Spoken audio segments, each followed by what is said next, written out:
Assalamualaikum warahmatullahi wabarakatuh.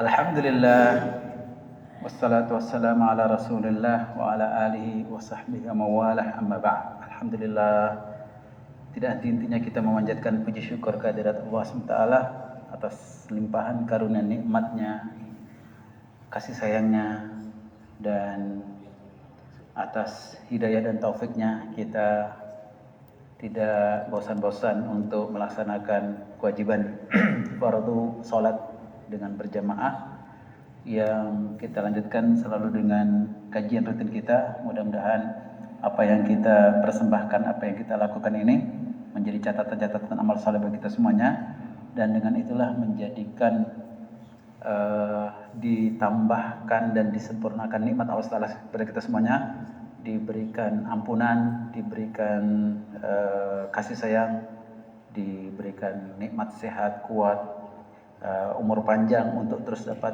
melakukan ketaatan kepada Allah Ta'ala, dan kita dijaga, dipelihara, dilindungi dari berbagai macam musibah, fitnah, bencana, sehinggalah kita bertemu dengan Allah Ta'ala dalam keadaan husnul khatimah. Amin ya rabbal alamin. Kita lanjutkan pelajaran kita. Kita sudah mulai pembahasan tentang khamar. Bagaimana khamr itu minuman keras, bagaimana sejarahnya khamr itu dilarang dalam Islam. Ada 3 tahapan, jadi ternyata tidak bisa serta-merta begitu. Itu perlu waktu beberapa tahun, bahkan di tahun keempat setelah hijrahnya Nabi SAW ke Madinah. Berarti di Mekah 13 tahun, kemudian di Madinah tambah 4 tahun, barulah kemudian betul-betul diharamkan secara mutlak penggunaan konsumsi khamr ini. Dan itu menarik gitu, karena kalau dibandingkan dengan mana saja negara, mana saja ajaran, sampai hari ini belum ada yang bisa memberhentikan pengikutnya atau bangsanya, rakyatnya dari ketergantungan khamr ini gitu. Dan kemarin kita contohkan di Amerika, dan bahkan sekarang ada satu wilayah, satu kota madya begitu, yang disebut dengan Philadelphia. Nah, kalau kita buka YouTube sekarang pun, Street of Philadelphia, itu seluruh Philadelphia itu penuh dengan orang-orang yang mabuk, baik karena minuman keras maupun narkoba gitu. Dan lebih khusus lagi ada Avenue of Kingston, namanya Kensington. Kita buka di YouTube itu Kensington, semua orang isinya itu sakau, isinya itu orang yang sedang ketagihan, orang yang sedang kecanduan, ada yang sampai kejang-kejang, ada yang sampai terjatuh-jatuh gitu. Dan mereka itu fisiknya bagus, rupanya, tampangnya bagus, tapi karena sebab minuman keras itulah mereka menjadi orang-orang yang tidak berguna, bisa dibilang menjadi sampah masyarakat gitu. Nah, Islam memberikan satu jalan bagaimana bisa mengatasi masalah ini, yang tadinya di tahun 60-an bahkan Amerika itu mengeluarkan satu undang-undang peraturan untuk memerangi minuman keras dan narkoba ini habis-habisan begitu.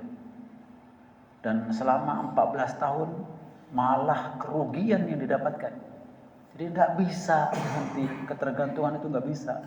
Ditambahkan lagi dari negara sekitarnya, ada Kanada, ada Kolombia, ada Meksiko, yang mereka juga mensuplai minuman keras dan obat-obatan terlarang itu, sehingga sekarang ini menjadi negara yang paling menjadi contoh yang tidak baik lah begitu.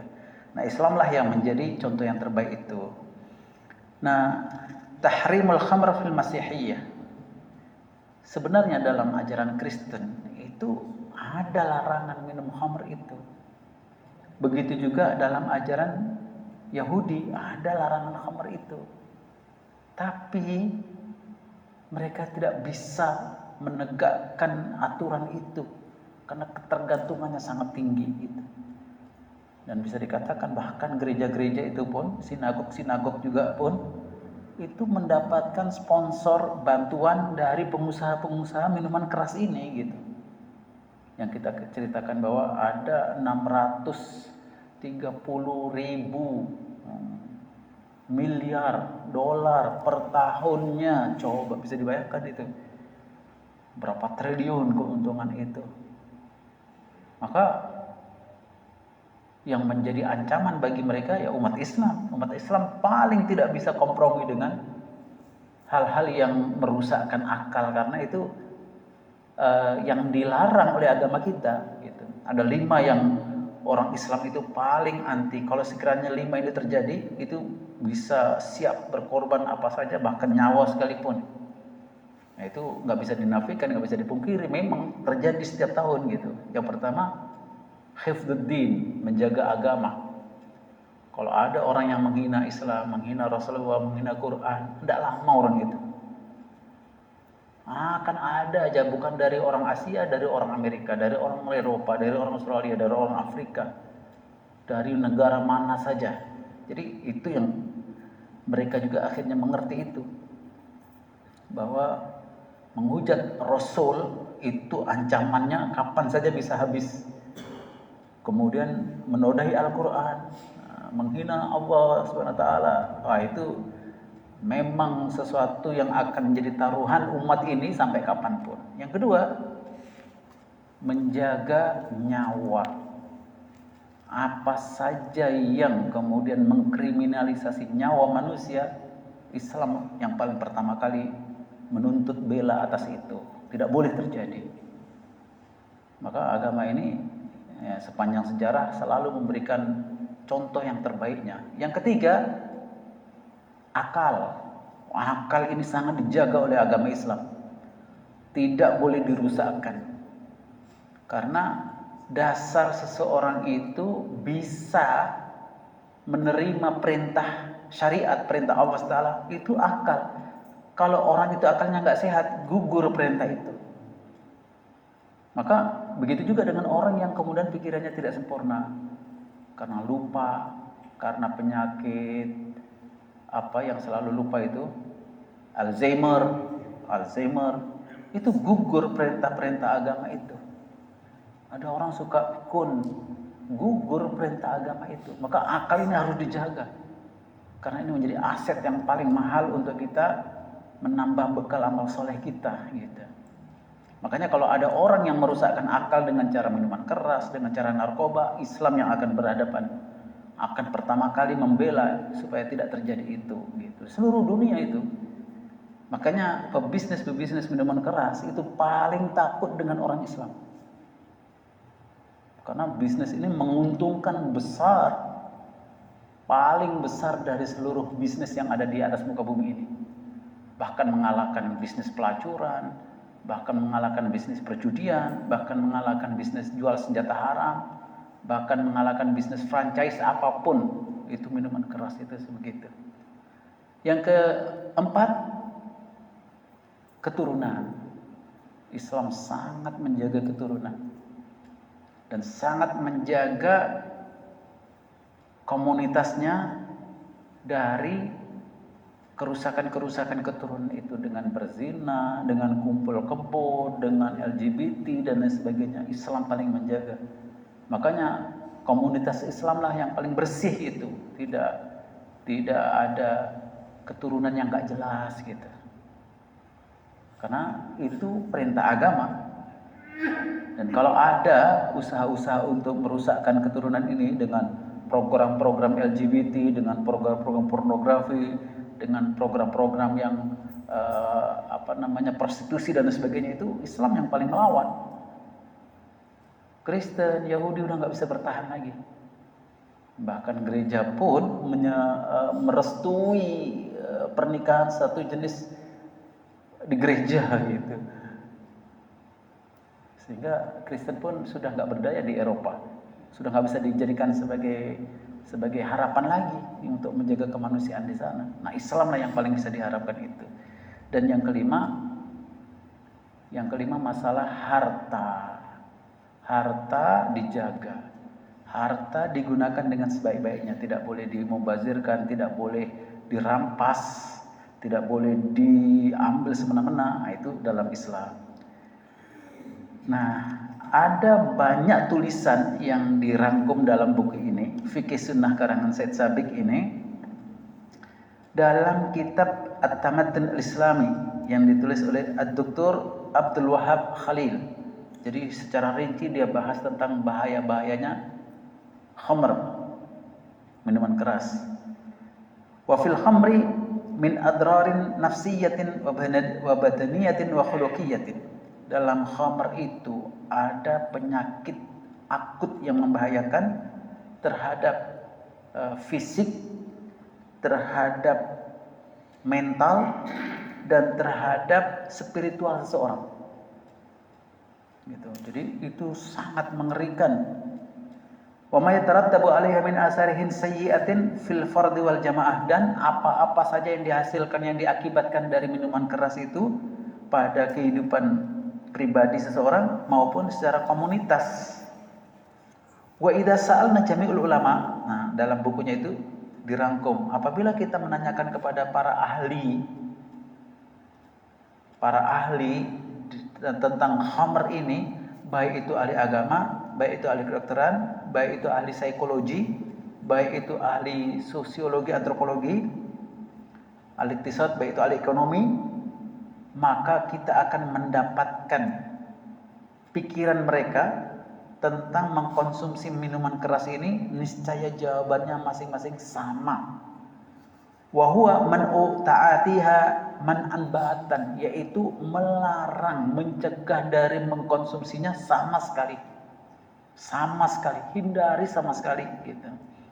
Li'annaha madarratun diraran fadihan, karena bahayanya itu sangat mengerikan, menakutkan. Maka di antara para ulama agama mengatakan inna muharramah, itu haram, termasuk dosa besar. Wa ma hurrimat illa li'annaha ummul khaba'is, dan tidaklah dilarang itu melainkan karena itu menjadi sumber dari segala malapetaka.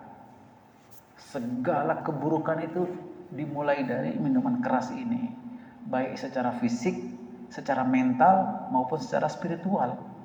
Hancur seseorang itu kalau sudah terbiasa mengkonsumsi minuman ini. Ulama atau para ahli di bidang kedokteran, ulama ut-tibbi, yakni para ahli di bidang kedokteran mengatakan innaha min a'zamil akhtar, bahwa minuman keras itu di antara sekian banyak yang paling membahayakan, allati tuhaddidu naw'al bashar, yang akan mengancam keberadaan manusia. Jadi manusia ini bisa hancur dengan minuman keras ini. La bima turisuhu mubasharatan minal adrar as-samiyah fahasab bil bawa'aki wal khamima aidan. Bukan hanya mengena kepada orang yang mengkonsumsi itu saja, orang yang minum saja, tidak, tetapi juga berakibat kepada keturunannya yang dihasilkan. Jadi minuman keras itu, kata ahli kedokteran, itu dia meluruhkan seluruh hormon-hormon baik, bahkan secara anggota fisiknya, jantungnya, paru-parunya, ginjalnya, hatinya, terus apa saja yang dilalui oleh usus-ususnya itu, yang dilalui oleh minuman itu semua luruh gitu. Sebagaimana kalau cat itu terkena thinner gitu, dikatakan di sini, innaha tumahhidus sabil li khatarin la yakillu dararan anha illa wasil. Yang paling mengerikan itu adalah kalau sudah mengena jantung lalu kemudian sampai ke paru-paru, itu luruh semua apa yang hormon-hormon yang baik-baik yang dihasilkan oleh tubuh itu, sehingga kalau dia menikah hasil keturunannya pun tidak sempurna. Kalau dia terus-terusan, fisiknya pun akan menjadi ya bagaimana kalau thinner atau alat-alat peluruh itu yang meluruhkan segala macam benda itu, ya tentunya akan menjadi kurus, akan menjadi larut semua yang ada dalam tubuhnya, kekotorannya, kekencingnya, kekotorannya, dan akhirnya orang itu menjadi tinggal tulang dan kulit, begitu. Itu kata kedokteran. Wal khamru tuhinul badan wa tajalu aqalla muqawamatan wa jildan. Minuman keras itu melemahkan tubuh dan menjadikan dia aqallu muqawamah. Aqallu muqawamah itu resistensi tubuh atau daya tahan tubuhnya menjadi lemah gitu. Fi katsirin minal amrad mutlaqan, dalam menghadapi apa saja penyakit semuanya. Kalau sudah sering mengkonsumsi khamr itu, dia pasti akan mudah terjangkiti penyakit. Wa hiya tu'assiru fi jami'i ajhadil badan, dan itu mempengaruhi seluruh anggota-anggota vital tubuh. Wa khasatan fil kibd, terutama masalah kibd itu yang menyaring makanan dan minuman dalam tubuh. Hati, ya kan? Hati itu yang menyaring itu. Hatinya yang pertama kali akan rusak. Kibd. Wa hiya syadidatul fitki bil majmu'ah al asabiyyah, dan itulah yang paling pertama kali akan dirusakkan oleh minuman keras itu, dan menyebabkan juga pada saraf-saraf, sehingga orang yang banyak minum itu dia selalu akan mengalami penyakit gemetar gitu, karena saraf-sarafnya terganggu. Nah, lagi-lagi bukan berarti setiap orang yang gemetar itu karena dia banyak minum, karena bisa jadi karena kecelakaan yang lain, tapi khamr ini menyebabkan saraf-sarafnya itu terganggu. Wa min dawa'i, dan yang paling mengerikan dari akibat khamr itu adalah al-junun, penyebab kegilaan. Karena darah yang sudah terkena minuman keras alkohol itu ketika naik ke atas otak saraf-saraf otak itu menjadi terganggu gitu. Dan banyak orang menjadi gila, menjadi tidak normal itu gara-gara minuman khamr. Al-junun wasyaqawah, dan menyebabkan orang menjadi papa, miskin yang menghabisi semua hartanya begitu. Wal ijram, dan dia menjadi orang yang cenderung untuk melakukan tindak kriminal. La li musta'miliha wahdah, bukan hanya pada pengguna minuman keras itu saja. Bal fi aqabihi min ba'dihi, bahkan pada keluarganya, pada anak keturunannya, seterusnya. Fahiya idzan illatus syiqa wal aus wal bu'as, sehingga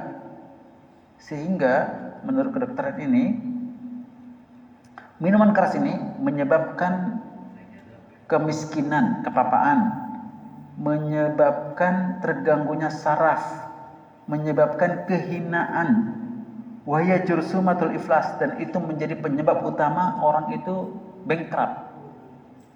Jadi di mana-mana itu orang kalau sudah mengkonsumsi ini, dia akhirnya nggak peduli lagi dengan keluarganya, dengan hartanya, menyebabkan dia muflis atau bankrupt. Wal maskanah, dan kemiskinan, wadillah, dan kehinaan, karena dia sudah nggak lagi peduli, yang penting dia mendapatkan khamrnya itu karena sudah ketagihan, kecanduan. Nah, seperti itu.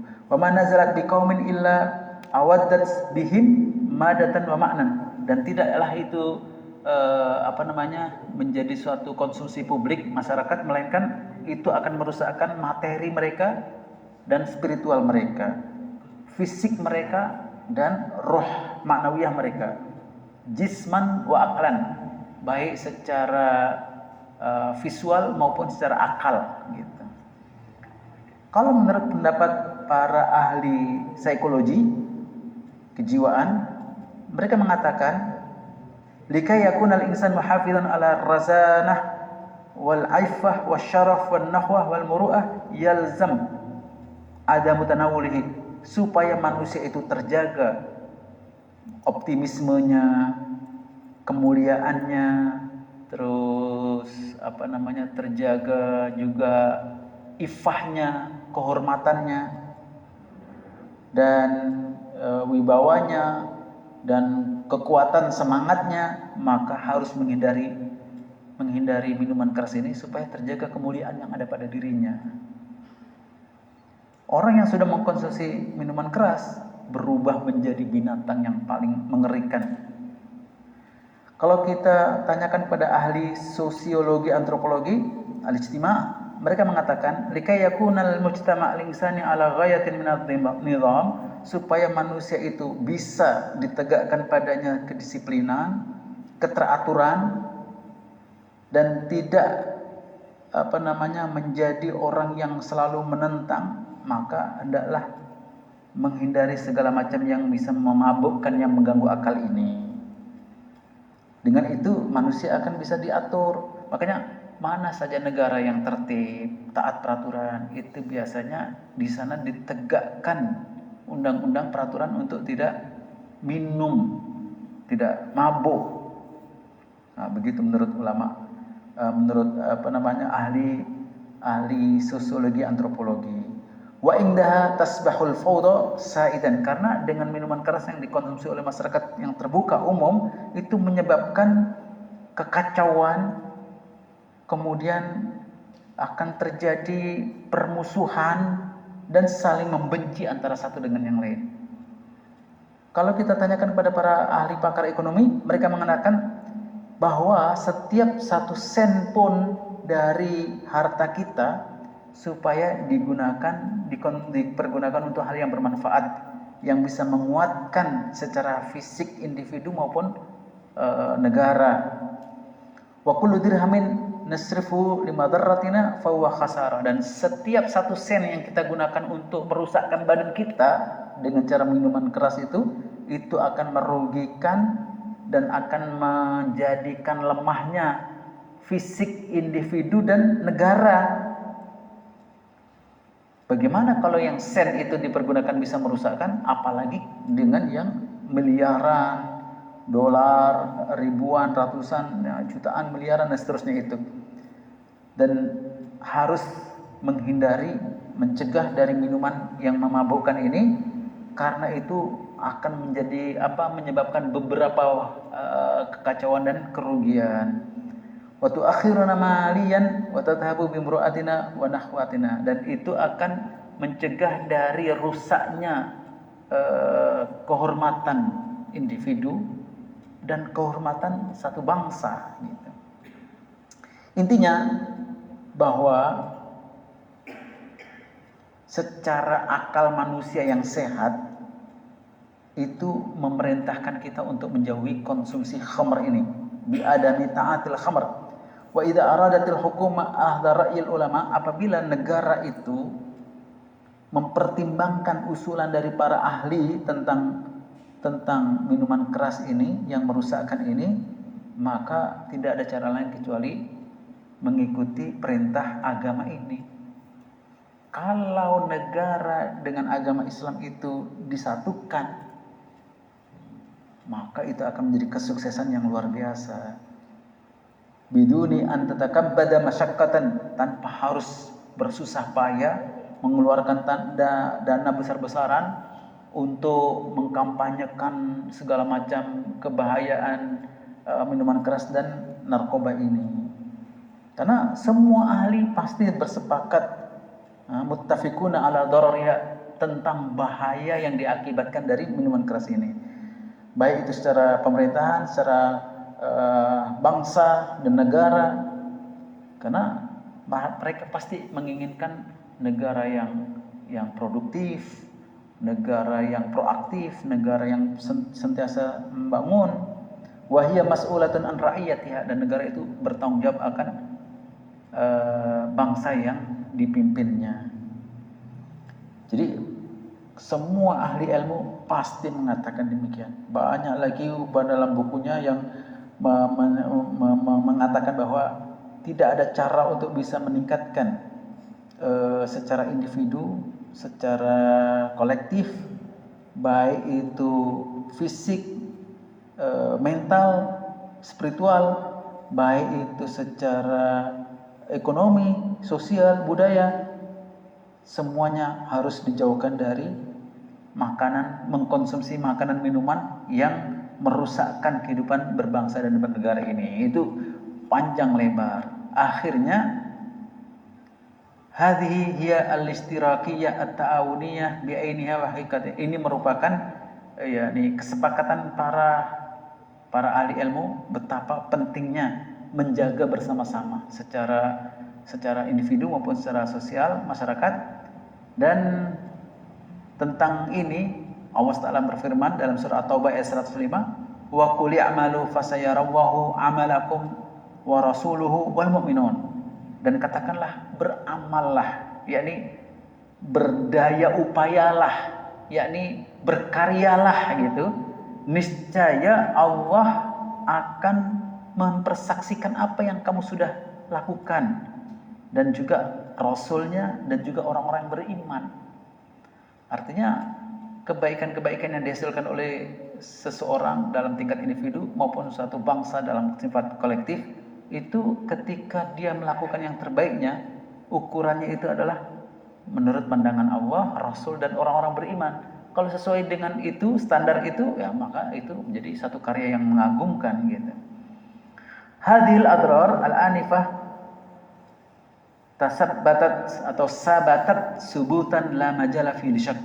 Bahaya yang ditimbulkan dari minuman keras dan narkoba itu merupakan satu kepastian yang tidak diragukan.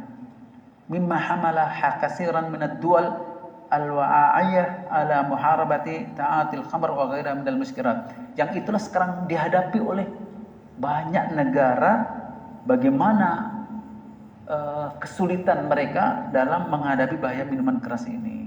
Nah, itulah kemudian pemerintah Amerika di tahun 60-an sudah melakukan itu, bahkan sudah menghabiskan 250 juta juneh. Juneh itu uang Mesir ya dolar lah begitu ya.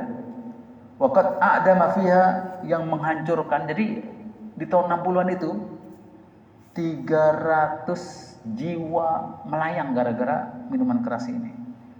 Dan ditangkap 533.235 orang, para pemuda dan remaja, gara-gara minuman keras ini. Ya karena dibuat peraturan, otomatis harus ditegakkan peraturan itu, ditangkapi orang-orang yang minum secara bebas itu gitu.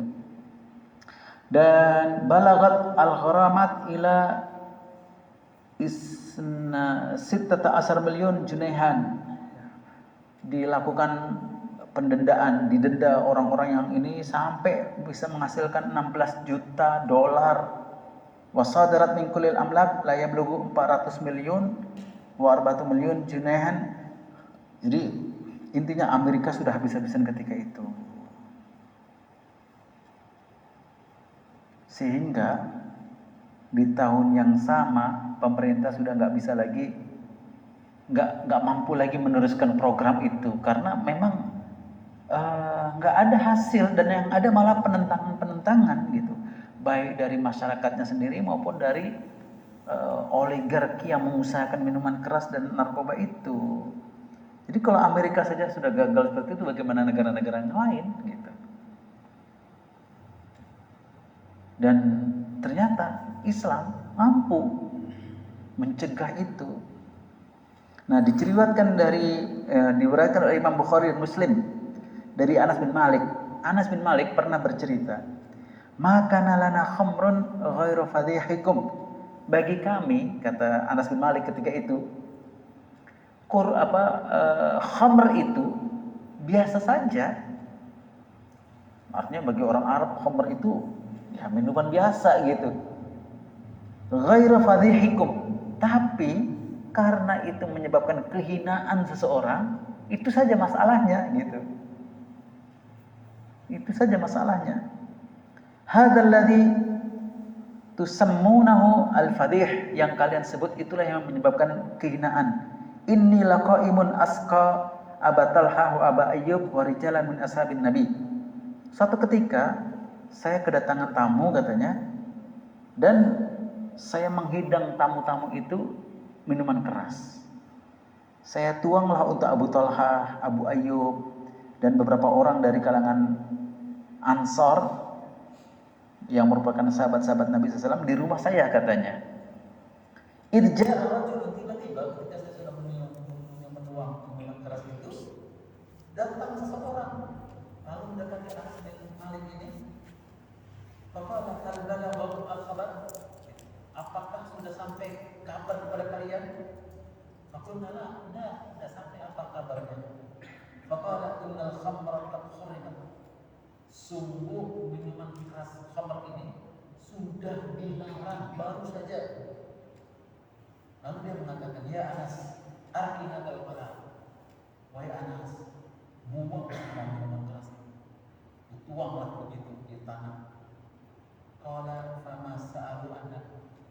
Lalu ketika itu Ibn Malik berkata, tidak ada seorang pun dari kalangan kami ketika itu yang mempertanyakan. Yang memang kami sebenarnya tahu itu menjadikan hinanya seseorang. Sehingga tidak ada satupun yang menentang perintah itu dan semuanya menuang minuman keras itu ke tanah. Sehingga kota Madinah ketika itu saluran-saluran akhirnya menjadi bau minuman keras itu. Karena semua yang membuang itu karena sadar Pak. Nah kalau orang Islam ketika dia beritahu seperti itu, tahu dia masak itu. Apalagi yang sebelumnya sudah merasakan seperti sahabat Umar bin Khattab, seperti sahabat-sahabat yang lain itu karena ya sudah puas, sudah tahu betul gitu. Makanya ada istilah kan, la ya'riful Islam man la ya'riful jahiliyah. Tidak akan tahu indahnya Islam bagi mereka yang belum pernah tahu merasakan jahiliyah itu. Orang yang sudah pernah melakukan tindak kekerasan, kriminal, apalah segala macam keburukan-keburukan itu, sudah pernah melakukan itu sebelumnya, dan memang orang bawa bocoran begitulah. Dan dia tidak tahu Islam itu, dia merasakan indah sekali Islam. Tapi kalau orang itu tidak tahu indahnya Islam itu. Jadi memang gimana ya, orang yang sudah pernah lintang, pernah jatuh bangun, pernah hancur-hancuran gitu, ketika datang Islam, dia bisa membedakan Islam dengan indah sekali. Tapi kalau orang belum pernah pengalaman ini itu, ketika mendapatkan Islam, ya, oh gitu aja. Jadi belum mendalam gitu pengetahuan tentang Islam ini, nggak bisa merasakan kebenaran Islam ini dan Islam yang sebenarnya. Itu ulasan dari buku yang dikarang oleh Dr. Abdul Wahab Khalil tentang peradaban Islam, Tamadun Islam. Nah sekarang pembahasan berikutnya, mahiyal khamr. Apa sih sebenarnya khamr itu? Yang dimaksud khamr itu apa? Yang dimaksud minuman keras yang diharamkan oleh Islam itu yang mana? Gitu. Al-khamru hiya tilkas sawail al-ma'rufah al-mu'addah bitariqin takhammara ba'da al-hubub aw al-fawakih wa tahawwala an-nasha' aw as-sakar alladhi tahtawihi ila ghaul biwasitati ba'd al-kainat hayyah laha tudrab ala ifrazi mawad. Khamr itu minuman keras yang dilarang oleh Islam itu adalah cairan yang memang dikenal itu memabukkan, yang diproses dengan cara peragian. Apa istilahnya peragian itu? Fermentasi dari biji-bijian atau buah-buahan, lalu kemudian melalui proses yang ditetapkan jangka waktunya sehingga itu menjadi memabukkan.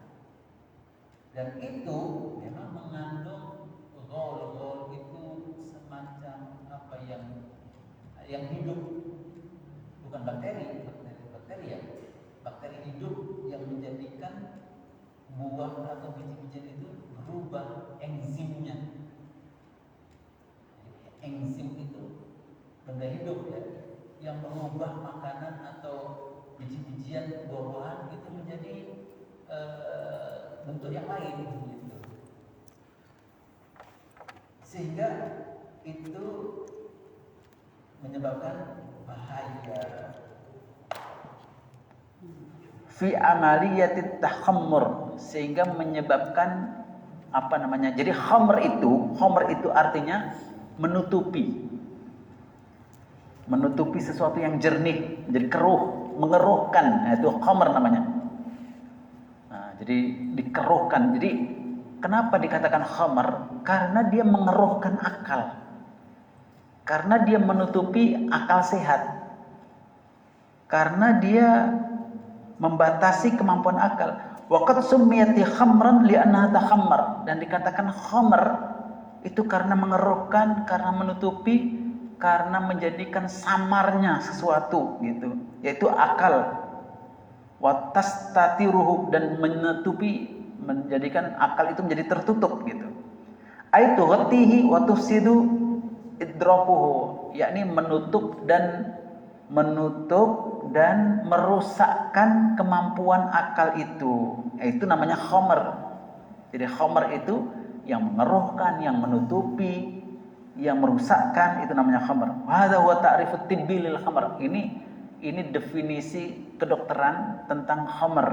Jadi tahammara berarti dia membuat keruhnya, membuat sesuatu itu enggak jelas, blur gitu, menjadi sesuatu itu tertutupi. Wa kullu ma min sya'nihi ayyuskir yu'tabaru khamran. Nah, dalam syariat agama Islam, setiap segala sesuatu yang yuskir, yakni yang memabukkan, setiap segala sesuatu yang memabukkan itulah khamr. Itulah khamr. Dan apa saja yang menyebabkan itu, baik diambil dari biji-bijian, buah-buahan atau cairan, selama dia memabukkan, fahuwa khamrun syar'an, maka itu disebut khamr secara syar'i. Hukumnya sama dengan khamr sudah gitu. Wa ya'khudhu hukmuhu, dan hukumnya pun menjadi itu, menjadi khamr yang dilarang. Wa yastayfi dzalika ma kana minal ainab, dan dulu orang membuatnya itu dari anggur, inab, dari tamar, kurma, dari asal, madu. Nah, madu pun bisa dijadikan sebagai khamr juga. Awil khintah. Khintah itu biji-bijian. Sehingga ada istilah poppy seed. Nah, itu biji-bijian itu. Syair atau gandum. Nah, dulu itu dibuat dari itu. Nah, sekarang orang dengan canggihnya, bahkan proses kimiawi langsung, campuran antara bahan ini, bahan itu, apa bahasa kimianya itu, elemen ini, elemen itu menghasilkan ini. Jadi nggak mesti harus dari biji lagi sekarang, nggak mesti harus dari buah lagi sekarang. Melalui proses kimiawi pun bisa jadi itu menjadi minuman yang memabukkan. Nah, itulah khamr gitu. Inna dzalika kulluhu khamr. Semuanya itu hukumnya khamr. Itulah khamr. Itulah yang mengaburkan tadi itu, yang menutupi akal. Nah, itu namanya khamr. Di daruratin al-khas, karena ada bahaya yang khusus dan bahaya umumnya di situ. Walisadhi an dzikrillah, dan itu mencegah dari seseorang itu dari mengingat Allah, hilang ingatannya. Wa anis salah, dan dengan itu orang tidak akan bisa melakukan salat. Wal iqa'ihi al adawa wal baghdha bainan nas, dan itulah yang menjadikan timbulnya permusuhan dan peperangan di antara manusia. Jadi kebencian-kebencian dan sebagainya itu ditimbulkan dari khamr ini. Wasyari' la yufarriqu bainal mutamasilat, dan syariat ini tidak membedakan apakah itu dibuat dari biji, apakah dibuat dari buah, apakah dibuat dari proses-proses yang difermentasikan, baik makanan-makanan seperti tape, brem dan lain sebagainya itu, dari tempoyak, dari cincaluk, dari segala macam-macam petis, terasi, segala macam itu, selama itu diproses melalui fermentasi tadi itu, itulah khamr gitu. Nah, dalam hal ini tidak diragukan lagi. Semua jenis narkoba juga masuk dalam khamr ini juga gitu. Fala yufarriqu baina syarabin muskir wa syarabin akhar. Maka di sini tidak dibedakan apakah itu minuman yang memabukkan atau makanan biji-bijian yang berupa pil, berupa soft kapsul, berupa tetesan, cairan dan segala macam itu. Semuanya sedikitnya maupun banyaknya tetap hukumnya adalah haram. Kalau sudah namanya memabukkan, sedikitnya maupun banyaknya haram. Jadi yang saya pahami di sini adalah segala sesuatu yang melalui proses fermentasi itulah khamar. Tapi kalau bahan dasarnya saja enggak. Anggur, kurma, madu, bahan dasarnya enggak haram gitu. Gandum, biji-bijian poppy seed gitu, yang banyak tumbuh di Afghanistan itu, yang kemudian orang hasilkan minuman keras yang paling mahal itu. Nah itu apa saja yang menyebabkan mabuk ini, itulah minuman khamar gitu. Nah dalam beberapa hadis disebutkan seperti riwayat Ahmad, Abu Dawud dari Ibnu Umar bahwa Nabi Shallallahu Alaihi Wasallam bersabda, "Kullu muskirin khamrun," bahwa segala sesuatu yang memabukkan itulah khamar. Wa kullu khamrin haramun, dan setiap khamr itulah haram hukumnya. Jadi di sini jelas sekali. Ada beberapa lagi hadis-hadis yang lain, intinya segala sesuatu yang memabukkan itulah khamr, dan segala sesuatu yang memabukkan itulah haram hukumnya. Jadi jelas ya definisi khamr di sini itu. Ada orang mengatakan dulu khamr itu hanya terbuat dari anggur. Kalau selain anggur enggak, katanya. Oh, enggak bisa. Apalagi zaman modern seperti ini, itu bisa dijadikan kecil-kecil, mikro kecil-kecil, satu pil kecil gitu. Tapi kalau sudah dikonsumsi itu, wow, bisa fly seharian. Gitu. Jadi coba dilihat itu di YouTube, tulis saja Philadelphia, satu negeri bagian di Amerika, atau Avenue of Kensington, atau tulis Kensington aja. Bagaimana pemandangan seperti itu? Orang-orang jadi zombie gitu, masih hidup tapi seperti dah kayak mati, nggak berfungsi lagi. Itu bahayanya minuman keras dan narkoba itu. Nah, saya membaca bahwa negara kita ini menjadi target market produsen-produsen oligarki minuman keras dan narkoba ini, karena menguntungkan sekali itu, bisnis yang paling menguntungkan dan nggak akan bisa diberantas. Nah, kita bahas ini dalam rangka untuk kita mengetahui lah, kita tahulah bahwa Islam itu sudah melarang ini 1400 tahun yang lalu, dan hanya orang Islam yang paling bisa bertahan dengan permasalahan khamr ini. Wallahu a'lam bishawab. Nanti kita lanjutkan tentang apa dalam syariat agama ini yang menjadi kaidah-kaidahnya itu. Setiap sesuatu yang memabukkan itulah khamr, dan setiap khamr itulah yang haram gitu. Wallahu a'lam bishawab. Ada tambahan, ada ulasan, ada pertanyaan? Kayaknya yang ceramah mengeksploitasi waktunya sehingga nggak ada bahan pertanyaan. Nanti pada pertemuan ke depan kayaknya perlu sharing ini. Saya yakin ada orang yang pernah pengalaman begini begitu, sehingga jangan lagi dekati khamr, memang bahaya. Jangan lagi mengkonsumsi narkoba, memang merusakkan. Nah, orang yang sudah pernah mengalami itu tahu betul, pengalaman betul, sadar betul, yakin betul, memang benar apa yang diajarkan oleh Islam ini. Gitu. Wallahu a'lam bishawab. Nanti kita lanjutkan pada pertemuan yang akan datang. Ada tambahan, ada pertanyaan, ada ulasan pada pertemuan kita yang akan datang. Kita tutup dengan tasbih kita. Subhanakallahumma wa bihamdika asyhadu an la ilaha illa anta astaghfiruka wa atubu ilaik. Assalamualaikum warahmatullahi wabarakatuh. Waalaikumsalam warahmatullahi wabarakatuh.